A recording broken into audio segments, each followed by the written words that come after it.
What if a Canadian province tried to break away and asked Donald Trump for help? It sounds far fetched, but that's exactly what's happening in Alberta, Canada's oil rich western province with a population of about 5 million people. A growing separatist movement there is now drawing attention in both Ottawa and Washington. Reports say US State Department officials met at least 3 times since April 2025 with leaders of a group calling for Alberta's independence. The group, known as the Alberta Prosperity Project, wants a referendum on leaving Canada and has even floated the idea of asking the US Treasury for a $500 billion line of credit to support what it calls a transition to independence. Canada's Prime Minister Mark Carney has warned Washington to respect Canadian sovereignty, while leaders in neighboring provinces have condemned the move as reckless and destabilizing. Alberta is one of Canada's economic engines. It produces roughly 84% of country's crude oil and sits on the world's fourth largest proven oil reserves, mainly in its oil sands.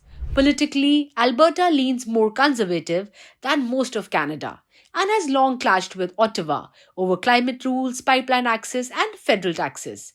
Separatists urge national policies hurt Alberta's energy sector and that decisions are dominated by Ontario and Quebec, home to nearly 60% of Canada's population.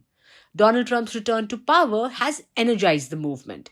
At rallies last summer, supporters wore Make Alberta Great Again hats and praised Trump as a potential ally. Some even urge Alberta should become the 51st US state. US Treasury Secretary Scott Bessent recently called Alberta a natural partner for the United States, pointing to its oil exports and independent culture, comments that quickly stirred controversy in Canada. Despite the noise, polling suggests independence has limited backing. A January survey found only 19% of Albertans support secession.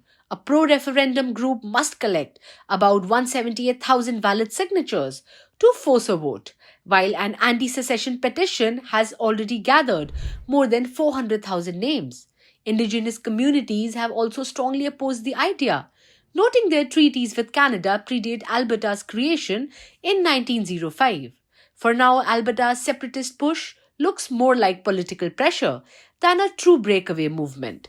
But with the possible referendum ahead, the future of Canada's energy heartland and national unity itself could soon face its most serious test since Quebec's 1995 independence vote. For more such interesting geopolitical deep dives, like, share, and subscribe Geopolitical Navigator. Thank you for watching.